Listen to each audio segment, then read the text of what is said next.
अस्सलाम वालेकुम नाज़रीन, सलाफत आपसे मुखातिब है। एक खुशखबरी है और खुशखबरी इस खुशखबरी को भी हमने सियासत बनाया हुआ है। खुशखबरी ये है कि वर्ल्ड कप 2023 में पाकिस्तान के रास्ते खुल गए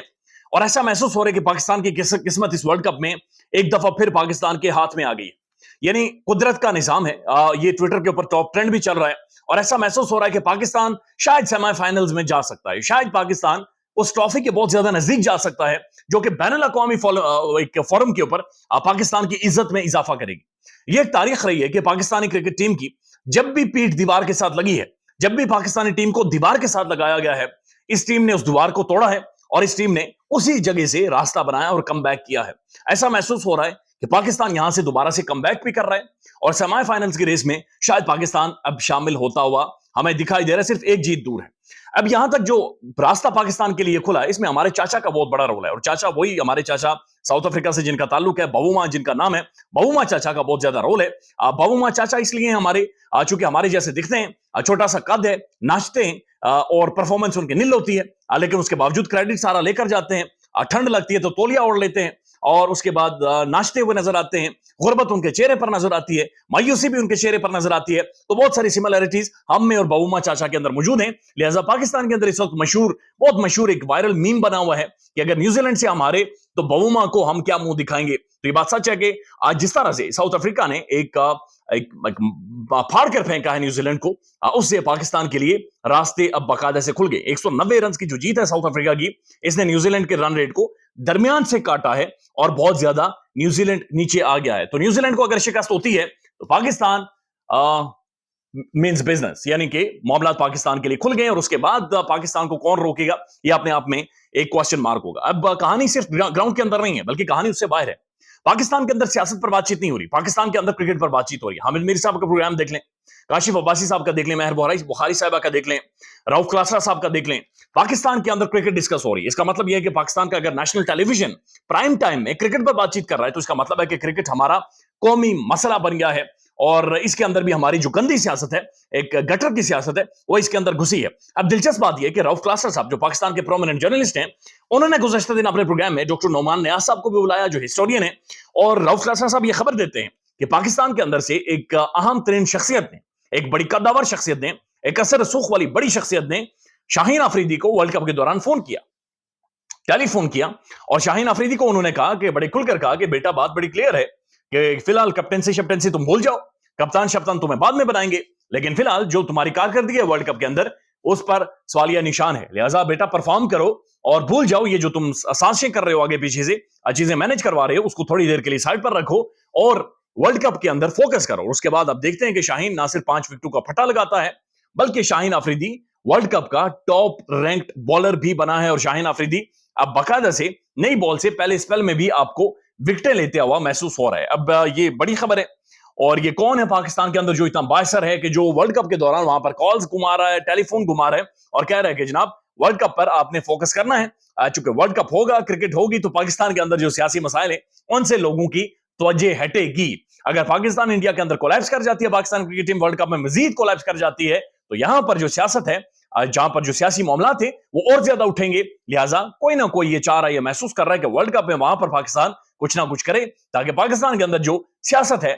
इसके ऊपर किसी तरह से कोई ब्लैंकेट या पर्दा डाला जा सके और कौम के अंदर जो मायूसी है ऑब्वियसली पाकिस्तान की जीत के साथ वो मायूसी भी किसी ना किसी हद तक कम होगी। अब डॉक्टर नुमान नियाज़ साहब उधर इस शो में बैठे हुए हैं और हर्षा भोगले जो भारत के कमेंटेटर हैं, भारत के एक बहुत आम शख्सियत है, क्रिकेट से वाकिफ हैं,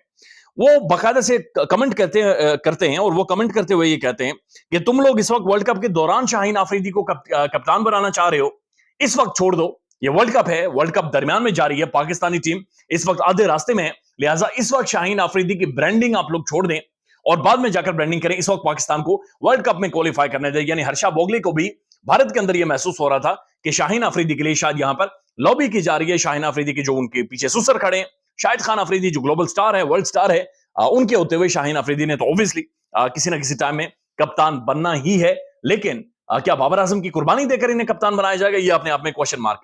डॉक्टर नुमान नियाज़ साहब ये कहते हैं कि मैं ये बात कंफर्म कर सकता हूं कि पीसीबी पाकिस्तान क्रिकेट बोर्ड ने बाबर आजम को बाईपास करके, यानी कि वर्ल्ड कप के दौरान बाबर आजम को इग्नोर करके, साइडलाइन करके, उन्होंने किसी प्लेयर के साथ बातचीत शुरू कर दी है। यानी एक टीम का प्लेयर है जिसके साथ बातचीत पीसीबी कर रहा है اور یہ بابر اعظم کے ہوتے ہوئے یعنی کپتان کے ہوتے ہوئے وہ کسی اور کے ساتھ بات چیت کر رہا ہے. میں انڈین بہت سارے کمنٹیٹرز کو دیکھ رہا تھا, وہ کہہ رہے تھے کہ پاکستان کو شرم آنی چاہیے, پاکستان کو شرم کرنی چاہیے کہ ان کی ٹیم ایک ملک میں موجود ہے, ابھی کھیل رہی ہے, ابھی باہر نہیں ہوئی, ابھی راستے کھلے ہوئے ہیں, لیکن اس دوران پاکستان کے اندر یہ کرکٹ کو لے کر سیاست شروع ہو گئی ہے. اس کی بنیادی وجہ یہ ہے کہ ARY نیوز کے اوپر ایک صحافی کو خبر دی جاتی ہے اور اس صحافی کو پھر آنکھ میں ماری جاتی ہے اور آنکھ مار کر کہا جاتا ہے کہ خبر اور بابر اعظم کے میسیج تم لیک کر دو, اور وہ آنکھ کے اشارے پر چلتا ہے اور میسیج لیک کر دیتا ہے. اور ایک ورلڈ سٹار, پاکستان کا ایک بہت بڑا برانڈ بابر اعظم, اس کی ذاتی چیٹ, اس کی پرائیویسی کو یعنی وہاں پر تار تار کر دیا جاتا ہے. یعنی مقصد یہ ہے کہ اس ملک کے اندر جو بھی ہیرو ہے ہم نے اس کو ننگا کرنا ہے, ہم نے اس کی دھوتی کھینچنی ہے, چاہے جو مرضی کر لیں. اور دھوتی کھینچنے کے لیے اس بندے کا ایسے لفافوں کا انتخاب کیا جاتا ہے جو شاپر ہوتے ہیں, جن کا کوئی کنٹریبیوشن نہیں ہوتا, جو صرف بڑکیں ہوتی ہیں جن کی, لیکن ان کا بدقسمتی سے انتخاب کیا جاتا ہے. اور یہی چیز ہم نے بابر اعظم کے ساتھ بھی کی ہے. ایک ایسا بندہ جو ICC میں نمبر 1 ہے, ایک ایسا بندہ جسے ہم سیلیبریٹ کرتے رہے, لیکن جب ہم دھوتی کھینچنے پر آتے ہیں تو پھر ہم نے دیکھا کہ پاکستان کے پرائم ٹیلی ویژن کے اوپر اس کی پرسنل چیٹ بھی لیک کر کے اسے جھوٹا کسی نہ کسی کو ثابت کروانے کی کوشش کی جاتی ہے. اگلے دن وہی صحافی, وہی دوسرا صحافی وہاں پر اسکرین پر کھڑے ہو کے کہتے ہیں جی ہم معذرت چاہتے ہیں, ہم بڑے بچے تھے, ہم بڑے کاکے تھے, ہم دودھ پی رہی تھی تو ہمیں سمجھ نہیں ہے کیا چلانا چاہیے اور کیا نہیں چلانا چاہیے. یہ کہتے ہیں معذرت جی ہم شرمندہ ہے, چلا دیا, ٹرینڈ بنا دیے, تباہی پھیر دی, اور اس کے بعد کہتے ہیں ہمیں سمجھ نہیں ہے. پھر اسی دوران ایک اور خبر آتی ہے, اور خبر یہ آتی ہے کہ برطانیہ کے اندر ینزو نامی ایک کمپنی ہے, اور اس کمپنی کے اندر جو 4 ڈائریکٹرز ہیں, ان 4 ڈائریکٹر میں ایک پاکستان کے جو چیف سلیکٹر ہیں انضمام الحق ہیں, ایک محمد رضوان ہے, ایک بابر اعظم ہے, اور ایک شاہین آفریدی ہے. اب انٹرسٹنگ بات یہ ہے کہ اس کمپنی کو جو ایجنٹ چلاتا ہے, یا مختلف ایجنٹس جو کمپنیز کو چلاتے ہیں, وہ ایجنٹس بھی یہ دعویٰ کر رہے ہیں کہ اصل میں پاکستانی کرکٹ ٹیم جو اس وقت کھیل رہی ہے, جن کھلاڑیوں کی سلیکشن ہوئی ہے, ان سب کے کاروبار جو ہیں سانجے ہیں, ان سب کی مختلف کمپنیز ہیں, اور مختلف کمپنیز کے اندر یہ سارے پارٹنرز ہیں. لہٰذا دوستی یاری, گپ شپ, مالی فائدے اور بزنسز کو سامنے رکھتے ہوئے یہ جو ساری ٹیم ہے یہ بنائی گئی ہے, اور پھر سارا ملبہ ڈال دیا جاتا ہے بابر اعظم کے اوپر اور جناب انضمام الحق کے اوپر. انضمام الحق بھی بیچ میں اپنی قمیض چھنڈ کے, اپنی قمیض جھاڑ کے وہ بھی سائڈ پر ہو کر بیٹھ جاتے ہیں اور تسبیح رولنا شروع کر دیتے ہیں, اللہ اللہ شروع کر دیتے ہیں داڑھی پر ہاتھ مار کے کہ جناب میری کوئی ذمہ داری نہیں ہے, ٹیم جائے بھاڑ میں. بابر اعظم کو اکیلے کر دیا جاتا ہے, اور پھر target only is Babar Azam. Babar Azam 3 نصف سنچریاں مار چکا ہے, لیکن اس کی جو پرفارمنس ہے اس پر فرق تو آیا ہے. یہ بھی خبریں آئی ہیں کہ بابر اعظم رویا ہے, یہ بھی خبریں آئی ہیں کہ بابر اعظم کو رات کو نیند نہیں آتی, یہ بھی خبریں ہیں کہ بابر اعظم کی یہاں پر کوئی فون نہیں اٹھاتا, اور یہ بھی سب کے سامنے ہے کہ سارا ملبہ PCB نے بابر اعظم کے اوپر ڈال دیا کہ تو نے ٹیم سلیکٹ کی تھی, تو ذمہ دار ہے, لہٰذا تو لڑ وہاں پر. لہٰذا بابر اعظم تنہا ہے, اکیلا ہے, اور ٹیم پاکستان کی انڈیا کے اندر ابھی بھی لڑ رہی ہے. اللہ تعالیٰ نے مہربانی کی ہے, اور بابومان نے بھی کچھ مہربانی کی ہے, اور پاکستان کے لیے موقع بن گیا ہے. لہٰذا اپنے ملک کے لیے دعا کریں, پاکستان کا پرچم لہرائے گا, پاکستان دنیا بھر میں یاد رکھا جائے گا, دنیا بھر کی گلوبل سٹوری پاکستان بنے گا. یہ ملک ہم سب کی عزت ہے, کرکٹ کی عزت ہوگی, ہم سب کی عزت ہوگی. لہٰذا یہ دعا کرنے کا ٹائم ہے, اپنے کرکٹ کے لیے بھی ضرور دعا کریں. خیال رکھیے گا اپنا, اللہ حافظ.